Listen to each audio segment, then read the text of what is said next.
अस्सलाम वालेकुम स्टूडेंट्स, आज की इस वीडियो में हम सॉल्व करेंगे क्वेश्चन नंबर 2 एक्सरसाइज 2.4 का। तो स्टार्ट करते हैं। जी बेटा, क्वेश्चन नंबर 2 बेटा आपका बहुत ही अहम क्वेश्चन है। इसमें आपने प्रूफ ये करना है कि आपके पास जो लेफ्ट हैंड साइड है उसका आंसर इक्वल आए 1 के। अब आपके पास जो लेफ्ट हैंड साइड क्या है वो बेटा हमारे पास है x raise power a over x raise power b whole raise power a plus b into multiply करना आपने किसके साथ, x raise power b over x raise power c whole raise power b plus c. Similar आपके पास इसी तरह x raise power c over x raise power a and whole raise power c plus a.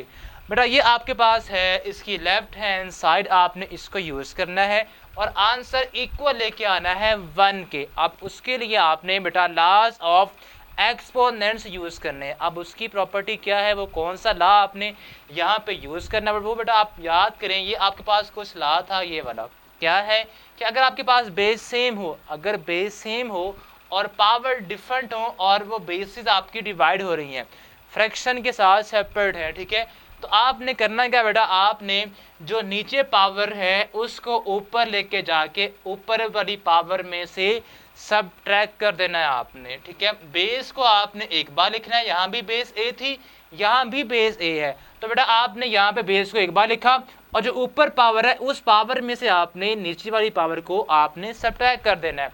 तो बेटा यहाँ पे same आप ये वाला लॉ जो है हमने यहाँ पे अप्लाई करना है। यहाँ भी देखें आप, यहाँ भी x है, यहाँ भी x है, तो हम कहेंगे क्या, a में से बेटा आपने b को माइनस करना है, यहाँ से b में से आपने c को माइनस करना है, यहाँ पे c में से आपने बेटा a को माइनस करना होगा।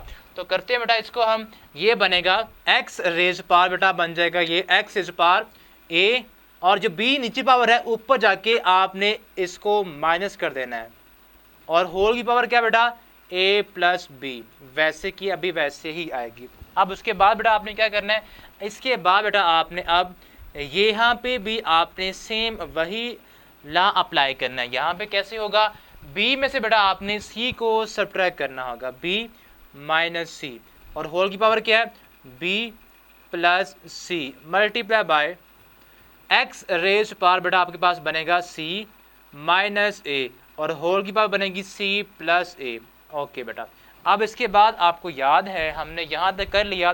नेक्स्ट क्या होगा, नेक्स्ट आपके पास जब पावर्स आपके पास बेटा आ जाएं इस तरह से, यहाँ भी ये पावर है और यहाँ भी ये पावर, तो हमने एक लॉ किया था, वो क्या था उसको हम रिकॉल करते हैं कि अगर आपके पास a रेज़ पावर m हो, ठीक है, और बाहर उसकी पावर n हो, तो बेटा आपने दोनों पावर्स को मल्टीप्लाई कर देना, m n हो जाएगा।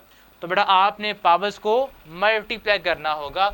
यहाँ भी बेटा आपने, यहाँ भी x की पावर क्या है a माइनस बी और बाहर क्या है a प्लस बी, यहाँ भी b minus c b plus c, c minus a c plus a. तो बेटा आपने अब इनको मल्टीप्लाई करना है। किस तरह करेंगे, करते हैं, ये बनेगा हमारे पास x raise power a minus b, बेटा आपने इसको मल्टीप्लाई करना है इस सारे को, तो उसके लिए बेटा आपको ब्रैकेट यूज करना होगी। अब बाहर बेटा क्या आएगा, बाहर बेटा आपके पास आएगा a प्लस बी, यहाँ पे a प्लस बी आ जाएगा। ओके, अब इसके बाद यहाँ बेटा आपने जो पावर्स दो हैं b माइनस सी और b प्लस सी, आपने इन दोनों को मल्टीप्लाई करना होगा। तो ये बन जाएगा आपके पास x raise power b minus c into b plus c. ऐसे ही आपका जो थर्ड आपके पास नंबर पे है, ठीक है, उसको आप करेंगे जो कि आपके पास बनेगा x c माइनस ए और यहाँ पे आएगा c प्लस ए। जी बेटा, अब यहाँ तक आपको समझ आ चुकी होगी। अब बेटा इसके बाद हमने क्या करना है, इसके बाद बेटा हमने एक फार्मूला है वो आपने यूज़ करना है, उसको लगाना है यहाँ पे। वो फार्मूला क्या बेटा, वो फार्मूला कुछ इस तरह से है, अगर हम यहाँ पे लिखें, ठीक है, यहाँ पे लिखते हैं इसको, फार्मूला जो आपने यहाँ पे यूज़ करना है वो ये है कि अगर बेटा आपके पास दो फैक्टर्स मल्टीप्लाई हो रहे हो सेम, बस उनके साइंस का फ़र्क हो, एक आपके पास a प्लस बी हो और एक हो a माइनस बी, तो जब आप इन दोनों को मल्टीप्लाई करेंगे बेटा तो इसका डायरेक्ट आंसर बाय फार्मूला क्या आता है, a square minus b square. ये आपके पास फार्मूला बन जाएगा। किस तरह से, आपने बेटा यहाँ पे देखिए, यहाँ भी a है, यहाँ भी a है, यहाँ भी b है और यहाँ भी b है। फ़र्क इस बात का है कि यहाँ पे प्लस का साइन है और यहाँ पे माइनस का साइन है। तो आपने क्या करना है, आपने बेटा जो फर्स्ट टर्म है उसका आपने स्क्वायर लेना है और जो सेकंड टर्म है उसका आपने स्क्वायर लेना है और दरमियान में साइन आएगा माइनस का। तो यहाँ भी बेटा आपने यहाँ भी देखें, यहाँ भी a है, ये तो सेम भी फार्मूला हो गया ना, तो क्या बनेगा a square minus b square. यहाँ देखें, यहाँ पे देखें b, अब b माइनस सी है और b प्लस सी है, जगह चेंज करने से कोई फर्क नहीं पड़ता, ठीक है, यानी कि पहले प्लस वाला कर दें या माइनस वाला कर दें, बात एक ही है। तो देखें आपके पास यहाँ पे फर्स्ट b है, यहाँ भी b है, यहाँ c है, यहाँ भी c, तो क्या बनेगा b स्क्वायर माइनस सी स्क्वायर। यहाँ बेटा देखें c है, यहाँ भी c है, यहाँ भी a है, यहाँ भी a है, तो फर्स्ट का स्क्वायर माइनस सेकंड का स्क्वायर, यानी कि सी स्क्वायर माइनस ए स्क्वायर आपके पास यहाँ पे फार्मूला बनेगा। तो बेटा आपने जब इसको फार्मूला लगाना है यहाँ पे, तो ये आ जाएगा यहाँ पे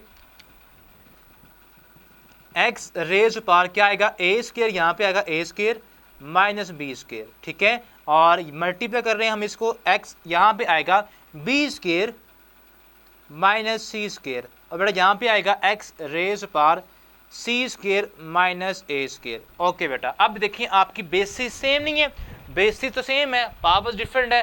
तो अगर बेटा आपकी बेसिस सेम हो और मल्टीप्लाई हो रही हो तो हमने क्या करना होता है, बेस को हमने एक बार लिखना है और सारी जो पावर्स है उनको हमने प्लस कर देना होता है। तो बेटा ये आपके पास बन जाएगा, हम यहाँ पे कर देते हैं इसको, ठीक है। ओके, ये आप बेटा आपने बेस को एक बार लिखना है एक्स, और जो भी आपकी पावर सारी हैं उनको बेटा आपने इसकी पावर में सबको प्लस में कर देना है।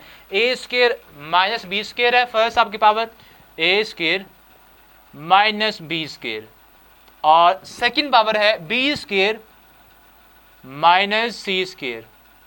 हमने प्लस किया बेटा, यहाँ ये साइन आ गया, प्लस का साइन है, पावर्स ये वैसे की वैसे ही लिखी हमने। अब जो थर्ड पावर है उसको भी हम प्लस करेंगे, प्लस सी स्क्वायर माइनस ए स्क्वायर। बेटा ये हमने बेस को एक बार लिखा और पावर्स को हमने प्लस कर दिया। अब आपने क्या करना है बेटा, अब जहाँ आप कटिंग हो पॉसिबल है वहाँ पे आपने कटिंग कर देनी है। अब देखिए यहाँ पे ए स्क्वायर प्लस का बेटा और ए स्क्वायर माइनस का, बी स्क्वायर से बी स्क्वायर और सी स्क्वायर से सी स्क्वायर कैंसिल, तो सब कैंसिल हो गए हैं, क्या बचा, जीरो बचा। जब सब टर्म्स आपकी प्लस हो रही हो और वो कट हो जाए तो आपका जो रिमेनिंग बचती है तो वो आपका होगा ज़ीरो। तो यहाँ पे क्या आएगा, यहाँ बेटा आपके पास आ जाएगा ज़ीरो, ठीक है। तो हम यहाँ पे सिंपल लिख देंगे एक्स रेज पार ज़ीरो। अब याद है रूल लॉ आपको कि अगर आपके पास बेटा किसी भी नंबर की पावर, किसी वेरिएबल की पावर ज़ीरो आ जाए, किसी नंबर की पावर ज़ीरो आ जाए, ला यहाँ लिखते हैं हम ए रेज पार ज़ीरो, किसके था इक्वल, 1 के इक्वल था। तो बेटा हमने यहाँ पे देखें x भी तो एक वेरिएबल ही है ना, नंबर है कोई भी सपोज, तो x की पावर 0 मीन्स क्या आएगा, 1 आएगा, तो हम यहाँ पे लिख देंगे 1। और यही हमारी बेटा देखें आपके पास क्या है, राइट हैंड साइड है, ठीक है। तो हमारी जो लेफ्ट हैंड साइड है बेटा उसका आंसर क्या आ गया है, इक्वल आ गया है राइट हैंड साइड के। तो इस तरह बेटा आपने ये करना है क्वेश्चन सॉल्व, ठीक है। होप सो आपको समझ आ गया होगा, बहुत आसान वे में हमें समझाया इसको, ठीक है। अब आपने इसको बिल्कुल वैसे ही बेटा सॉल्व करना है और पेपर के लिहाज से ये आपका बहुत ही अहम क्वेश्चन है और लॉन्ग क्वेश्चन है, ठीक है। तो बड़े एहतियात से, बड़े कॉन्सेप्ट के साथ इसको सॉल्व कीजिएगा। अब हम क्वेश्चन नंबर 3 स्टार्ट करेंगे नेक्स्ट वीडियो में, तब तक के लिए अल्लाह हाफिज़।